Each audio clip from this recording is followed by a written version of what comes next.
नमस्कार दोस्तों, मैं संदीप कुमार कौशिक आप सभी का आपके अपने कार्यक्रम एस्ट्रोनॉमोलॉजी 456 में हार्दिक स्वागत है। दोस्तों, आज जो बात होगी वो होगी कुंभ राशि जुलाई माह 2025। जैसा कि आप लोग चार्ट देख ही रहे, प्रथम भाव में राहु विराजमान है। दूसरे भाव में आपके राशि स्वामी शनि यानी धन भाव में विराजमान। चतुर्थ भाव में शुक्र विराजमान है और पंचम भाव में गुरु के साथ सूर्य विराजमान। इसी के साथ छठे भाव में बुध है और सप्तम भाव में मंगल के साथ केतु विराजमान। इसके अलावा दोस्तों 16 तारीख को सूर्य जो है कर्क राशि में पहुंच जाएंगे। 26 को शुक्र जो है मिथुन में पहुंचेंगे। इसी प्रकार से 29 को मंगल जो है कन्या में पहुंच जाए। कुछ इस प्रकार से ग्रहों की स्थिति रहने वाली। दोस्तों, ये अंतिम चरण का एक तरीके से साढ़े सती चल रही है आपके ऊपर, और ऐसे में आप लोगों को बहुत ही अच्छा और सुनहरा अवसर मिला है। ये समय आप लोगों को आगे बढ़ने का है, धन संचय करने का है। लेकिन इसके बावजूद भी बहुत से लोग जो है ना, धन संचय नहीं कर पा रहे। उसके लिए दोस्तों बहुत ही साधारण उपाय है और बहुत ही एक तरीके से देखा जाए तो आपके लिए एक सुनहरा अवसर है। वो किस प्रकार से है? देखो, प्रथम भाव में आपके राहु विराजमान है और राहु जो है वो आइडिया देते हैं, वो सोच देते हैं जो दुनिया से अलग हटके होती है। जो दुनिया सोचती नहीं है उस चीज पे राहु विचार करता है, वो कार्य करता है। यानी कि ऐसा कार्य जो सबके लिए मुमकिन ना हो वो राहु करके दिखा देता है। यानी कि ऐसी सोच दे देता है आप लोगों को प्रथम भाव में आने के बाद। थोड़ी सी कंफ्यूजन की स्थिति तो बनी रहती है, लेकिन यहाँ पे इस चीज का फायदा बहुत मिलता है।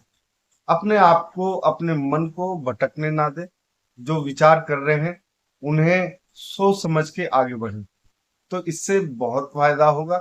राहु जो है प्रथम भाव में, हालांकि अधिकतर लोगों को कहना कि अच्छा नहीं होता, लेकिन दोस्तों कोई भी ग्रह जो है बुरा भी नहीं है। आप लोगों के लिए ये सुनहरा अवसर किस प्रकार से है वो भी मैं आगे बताने वाला हूं। लेकिन यहाँ पे हम राहु की बात कर रहे हैं, खाली राहु की। राहु प्रथम भाव में आपको आगे बढ़ाने के लिए आया, आपकी सोच को अलग करने के लिए आया दुनिया से। तो उस चीज का आप लोग किस प्रकार से फायदा उठाएंगे ये आप लोगों को देखना है। बहुत सारे आइडिया आएंगे आप लोगों के मन में कि ऐसा कर लूं वैसा कर लूं, लेकिन सोचना समझना है, उसके बाद ही आप लोगों को कदम उठाना है। यहाँ पे राहु जो है दुनिया से अलग कर देता है आप लोगों को, आपकी सोच को अलग कर देता है। जहां तक ना पहुंचे रवि वहां तक पहुंचे कवि, ये कहावत आपने सुनी होगी। इसी प्रकार से जहां तक लोगों की सोच नहीं पहुंच पाती है वहां पर राहु की जो सोच है वो पहुंच जाती है। यानी कि जो कार्य दूसरे लोग करने में सक्षम नहीं है, वो नामुमकिन जो काम होते हैं वो राहु जो है मुमकिन बनाता है। प्रथम भाव में बैठकर आपकी सोच को इस प्रकार से बना देता है। बस सावधानी ये है कि अपनी सोच को यह दूषित ना होने दे। अब आपके राशि स्वामी जो है द्वितीय भाव यानी कि धन भाव में बैठ, ये कुटुंब का भाव भी है, एक तरीके से पुश्तैनी जमीन जायदाद का भी भाव है। यहाँ पे दोस्तों आप लोगों को जो उपाय करना है, देखो अंतिम चरण की साढ़े सती चल रही है, 2.5 साल बचे हैं लगभग। तो ऐसे में आप लोगों को इस समय क्या करना चाहिए, क्या फायदा उठा सकते हैं कि 2.5 साल जो है आपके लिए कम से कम धन के मामले में आपको दिक्कत ना हो। सबसे बढ़िया उपाय जो है दोस्तों, क्योंकि जुलाई का महीना 11 तारीख से जो है ये सावन चालू हो जाएगा। ऐसे में आप लोग जितना हो सके शिव की आराधना करें, क्योंकि शनि के जो गुरु हैं वो शिव है। साथ ही साथ जितना हो सके पीपल और बरगद के पेड़ जो है आप लगाने की कोशिश करें। यहाँ ये पेड़ लगाने से दोस्तों आप लोगों के जीवन में हरियाली आने की पूरी संभावना है। यानी कि धन के जो द्वार होते हैं वो खोलने का कार्य करते हैं। और ये ऐसा महीना है दोस्तों कि आपके लगाए हुए पेड़ जो है वो चल भी जाएंगे, क्योंकि बरसात का महीना है। सबसे अच्छी बात है कि अगर आप लोग कोई चीज लगा रहे हैं, उसे समय पे पानी मिलता रहे, जिससे वो आगे बढ़ता रहे। जैसे जैसे ये वृक्ष बढ़ेगा, वैसे वैसे आपकी धन संपत्ति बढ़ने के यहाँ पे योग बनते हैं। क्योंकि पीपल और बरगद को जो है शिव से भी जोड़ के देखा जाता है, और शिव जो है शनि के गुरु हैं। ऐसे में अगर आप लोग गुरु की सेवा करते हैं, गुरु कहाँ है? आप लोग देख रहे हैं सूर्य के साथ पंचम भाव में बैठे हैं, लेकिन यहाँ पे आप लोगों को कितना फायदा हो रहा है खाली वृक्ष लगाने से, आप लोग सोच ही सकते हैं। तो यहाँ पे जितने वृक्ष उतना ज्यादा आपका फायदा। नीम का भी लगा सकते हैं, नीम में भी आप लोगों को फायदा मिलेगा, क्योंकि शनि से संबंधित ये वृक्ष कहा जाता है। तो जितने हो सके उतने ज्यादा से ज्यादा वृक्ष लगाएं। जितना वृक्ष बड़ा होगा, फलेगा फूलेगा, उतना आपकी जिंदगी में भी हरियाली आएगी, और धन की जो कमी बनी हुई है शायद थोड़ी बहुत आप लोगों के जीवन में इस समय, तो वो दूर होगी। क्योंकि अंतिम चरण में शनि जो है काफी अच्छे और शुभ फल देते हैं, लेकिन इसके साथ कुछ सावधानियां भी बरतने की आवश्यकता है। चींटियों को आप लोग आटा और गुड़ खिला सकते हैं। गुड़ जो है मंगल है, ठीक है, आटा जो है शुक्र है। तो इनसे ये चीजें भी मजबूत होती हैं। बहुत छोटी चीजें हैं। और चींटी तो स्वयं शनि का रूप ही कही जाती है।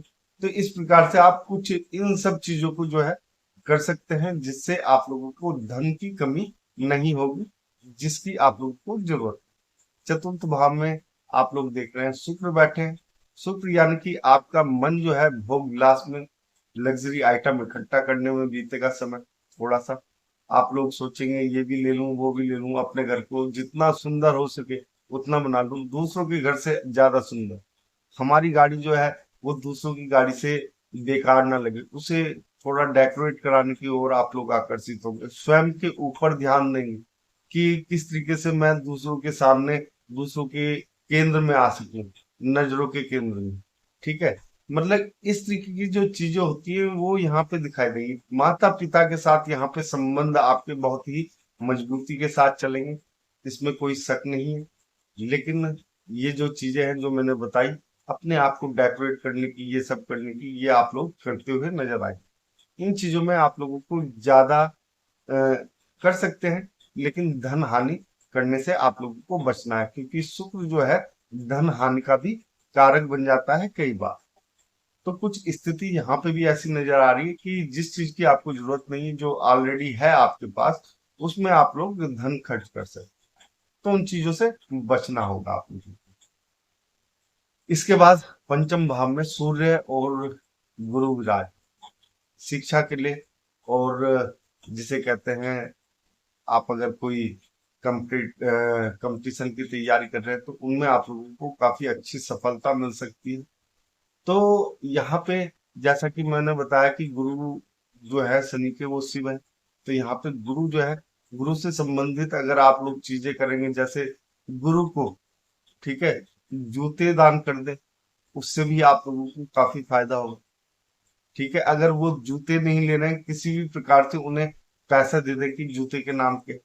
तो इस प्रकार से अगर आप लोग गुरु की सेवा करेंगे, यहाँ पे गुरु बहुत अच्छे फल देंगे। आपको जो है आपकी बुद्धि को काफी अच्छा रखेंगे। यहाँ पे एक चीज और है दोस्तों, लंबे समय से अगर आप लोग बच्चों की इच्छा पाले हुए, तो वो भी शायद हो सकता है पूरी हो जाए इस समय, क्योंकि गुरु जो है काफी अच्छी पोजीशन में है, शुभ पोजीशन में है। तो आप लोगों को इन चीजों का ध्यान रखना पड़ेगा। सूर्य जो है, सूर्य अपने आप में ही ऐसा ग्रह है जो त्रिकोण में बैठ जाए तो सब चीजें जो है बदल के रख देता है। और आप देख ही रहे हैं, सूर्य के साथ गुरु और राहु भी यहाँ पे त्रिकोण में बैठे हुए हैं। ऐसे में आप लोगों को तरक्की जो है काफी ज्यादा मिल सकती है, लेकिन संभलने की जरूरत है राहु के कारण, जिसके ऊपर मैंने शुरुआत में ही आप लोगों को काफी कुछ बताया है। छठे भाव में बुध है। बुध जो है छठे भाव में स्वयं के भाव में बैठे हुए हैं, तो अच्छे फल प्रदान करना तो उनकी नियति बनता ही है।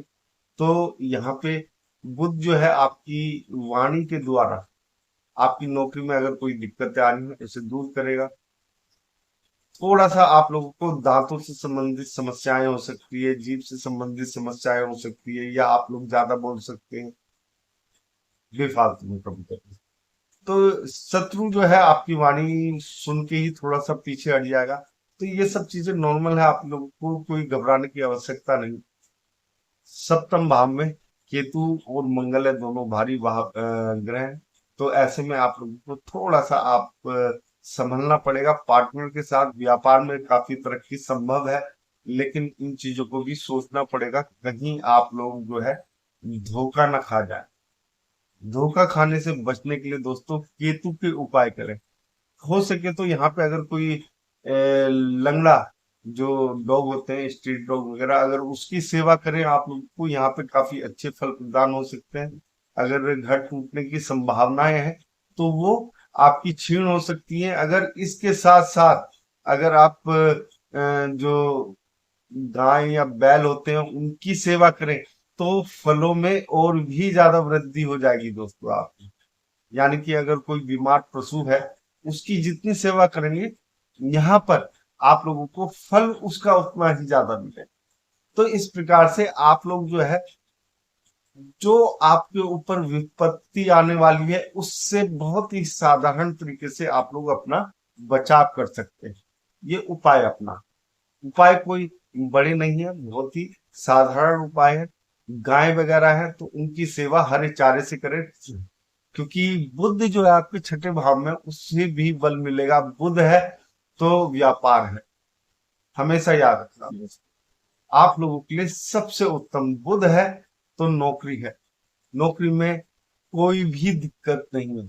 बुध के कारण बहुत सारी चीजें आपकी हल होती हैं, लेकिन आप लोग उन चीजों को सोचते नहीं है, समझते नहीं है। कई बार आप लोग भ्रमित हो जाते हैं। जो राहु यहाँ पे कार्य करता है आपके प्रथम भाव में। इसके बाद आप लोग देखें तो शनि की दृष्टि अष्टम भाव में भी, ये आपके लिए शुभ है। कोई दिक्कत की बात नहीं है, आपको आगे बढ़ने की प्रेरणा मिलेगी। 10वें भाव 9वें भाव में कोई ऐसी दिक्कत नहीं। 10वें भाव में शुक्र की दृष्टि है, वहां पे भी कोई दिक्कत नहीं है आपको। यानी कि तरक्की मिलने की काफी संभावनाएं हैं। ठीक है। पंचम भाव में आपके सूर्य के साथ गुरु विराजमान है, जिनकी दृष्टि 11वें भाव पे है। तो यानी कि आप लोगों के लिए बहुत ही अच्छा है। यानी कि धन की आमद बनी रहेगी और आप लोगों को किसी भी प्रकार की कोई ज्यादा दिक्कतों की आवश्यकता नहीं पड़ेगी, क्योंकि मैंने पहले ही बता दिया है गुरु के उपाय भी और शनि के उपाय भी। गुरु को जूता पहनाने का खाली इतना अर्थ है, यानी कि गुरु को जूता दान करेंगे तो उसका खाली इतना अर्थ है दोस्तों, कि इससे जो है आपका 11वां भाव भी काफी मजबूत होगा। पंचम भाव तो होगा ही होगा, 11वां भाव भी आपका काफी मजबूत होगा। 12वें भाव में बुध की दृष्टि है। विदेश से जो कार्य कर रहे हैं, विदेश में बैठ के जो कार्य कर रहे हैं, विदेशी धरती पे जो रह के कार्य कर रहे हैं, उनके लिए काफी शुभ है। और आप लोगों को कोई ज्यादा डरने की आवश्यकता नहीं है। देखो मैंने इसके नेगेटिव पॉइंट भी बताए, पॉजिटिव पॉइंट भी बताए। अब आपके ऊपर निर्भर है आप किस तरीके से इन्हें लेके चलते हैं। आप कितना अपना ज्यादा से ज्यादा भला करना चाहते हैं। कोई भी आपका भला करने नहीं आएगा। लेकिन एक चीज मैं पहले ही बता दूं, हमेशा आप लोगों को ये नहीं समझना है कि इन उपायों से आपका सब कुछ बदल जाएगा। उपाय इसलिए होते हैं जो आपके जीवन में कठिनाई आ रही है उनका प्रभाव थोड़ा सा कम हो जाए। दोस्तों दोस्तों अगर आप लोगों को ये छोटा सा वीडियो पसंद आया, कमेंट बॉक्स में जय श्री राम अवश्य लिखें, और आप सभी मित्रों को भी हमारा जय श्री राम।